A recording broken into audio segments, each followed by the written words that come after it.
नमस्कार। आज आपण तुळशी पूजा बघणार आहोत। त्यासाठी लागणारे साहित्य आणि विधी आपण बघणार आहोत। पाटावर एक कुंडी आणि कुंडीवर मी तुळशी वृंदावन ठेवून घेतलेला आहे। एक ओढणी आपण बांधून घेतली आहे। तर आपण यावर साडी नेसवूया। कुंडीची साईज आहे तेवढी तुम्ही मापाने फोल्ड करून घ्यायची आहे आणि याची आपण आता प्लीट्स करून घेणार आहोत। प्लीट्स आपण व्यवस्थित सेट करून प्लीट्स खोसायचे आहे। आपण आपल्याला हव्या तेवढे आपली तुळशी जेवढी मोठी असेल तेवढा आपल्याला पदर काढता येईल।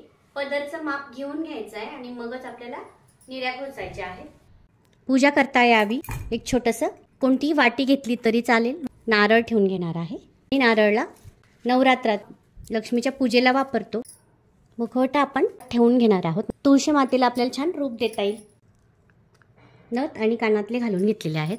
अशा प्रकारे आपण तुळशीचा मुखवटा सजवून घेतलेला आहे। पण आता तुळशी मातेसाठी ओटी भरून घेऊया। इथे मी स्वस्तिक काढून घेतलेला आहे। हळदी कुंकू वाहून घ्यायचं आहे। साडी किंवा पीस शक्य तेवढे अलंकार तुम्ही देवीला अर्पण करू शकता। अशा प्रकारे देवीची ओटी भरून घ्यायची आहे। खोबऱ्याची वाटीची नारळ सुद्धा घेऊ शकतात। ही ओटी तुम्ही आता तुळशी मातेला दिल्यानंतर स्वतः वापरू शकतात किंवा देवीच्या मंदिरात तुम्ही अर्पण करू शकतात। अशा प्रकारे मी ओटी भरून घेतलेली आहे। तुळशी मातेच्या लग्नासाठी अक्षदा बनवून घेतलेल्या आहेत। बाळकृष्णाची मूर्ती, नवीन वस्त्र, देवाला घालण्यासाठी अलंकार, अभिषेकसाठी कच्चं हळदीचं दूध घ्यायचं आहे। नैवेद्यासाठी आपण दिवाळीत बनवलेला फराळ, लाह्या बताशे, गणपती बाप्पांसाठी गुळ खोबऱ्याचा नैवेद्य, चिंच, बोरा आणि आवळा अशा प्रकारे आपण नैवेद्य बनवून घेतलेला आहे। पूजेचं ताट, ओटी, नैवेद्य, विड्याची पानं, फुलं, कलशासाठी नारळ, 5 फळं, दिवे, अंतरपाटासाठी आपण एक पांढरं वस्त्र घेतलेलं आहे। अशा प्रकारे आपण तयारी करून घेतलेली आहे। पूजा सुरू करण्याआधी आपण मातेपुढे दिवा लावून घेणार आहोत। दिवा लावून झाल्यावर सगळ्यात आधी आपण कलश करून घेणार आहोत। तांब्याला मी स्वस्तिक काढून घेतले आहे। सर्व मंगल मांगल्ये शिवे सर्वार्थ साधिके शरण्ये त्र्यंबके गौरी नारायणी नमोस्तुते। कलशाची पूजा करून घ्यायची आहे आणि आता आपण कलश मांडून घ्यायचा आहे। कलश मांडून घेतला आहे। बाळकृष्णाचा अभिषेक करणार आहोत। ओम नमो भगवते वासुदेवाय म्हणत आपण अभिषेक करणार आहोत। ओम नमो भगवते वासुदेवाय नमः। आता आपण स्वच्छ पाण्याने बाळकृष्णाला स्नान करून घेणार आहोत। यात अत्तर, गंगाजल, गुलाबजल आपण मिसळलेला आहे। अभिषेक करून घेतला आहे। आता आपण स्वच्छ कपड्याने पुसून घ्यायचं। आपण एक विड्याचं पान घेतलं आहे। अक्षदा, मोत्याची माळ, फुलांची माळ घालून घेणार आहोत। बाळकृष्णाला छान छोट्याशा मंडोळ्या बनवलेल्या आहेत त्या आपण बांधून घेऊया। आपला नवरदेव छान तयार झालेला आहे। पूजा करायला घेऊया।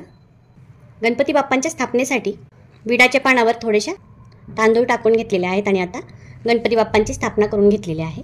गुळ खोबऱ्याचं नैवेद्य, फूल अर्पण केलेलं आहे। कृष्णाला पिवळं फूल अर्पण केलेलं आहे।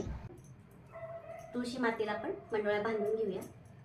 तयार आहे, नवरदेव पण तयार झाला आहे। अशा प्रकारे आपली तयारी झालेली आहे। थाळी वाजवून देवांना उठवलं जातं। कार्तिक एकादशीच्या दिवशी विष्णू भगवान जागे होतात। आजच्या दिवशी सगळेच देव जागृत असतात। कार्तिक द्वादशी पासून पौर्णिमेपर्यंत तुळशी विवाह केला जातो। ऊस मामाचं प्रतीक म्हणून उभा केला जातो, म्हणून ऊसाचा मंडप घातला जातो। आपल्याकडे लग्न कार्य, सगळे शुभ कार्य आजच्या दिवसापासून आपण सुरू करतो। आपण याला खोपडी एकादशी किंवा तुळशी विवाह सुद्धा म्हणतात। आजच्या दिवशी पूजा केल्यामुळे वैवाहिक जीवनात सुख समाधान मिळते, घरात सुख शांती समृद्धी येते, आपल्या सगळ्या इच्छा पूर्ण होतात। अतिशय शुभ अशी पूजा आहे। ही पूजा सगळ्यांनीच केली पाहिजे। या पूजेसाठी कोणतेही नियम नाहीये।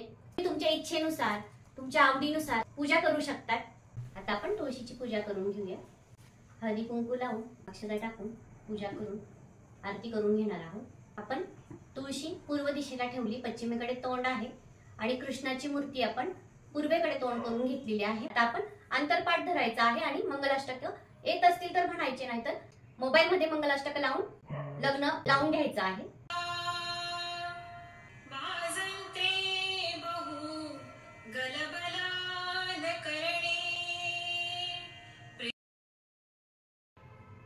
तुळशी विवाह केल्यामुळे कन्यादानाचं पुण्य मिळतं, वैवाहिक जीवनात आपल्याला सुख समाधान मिळतं।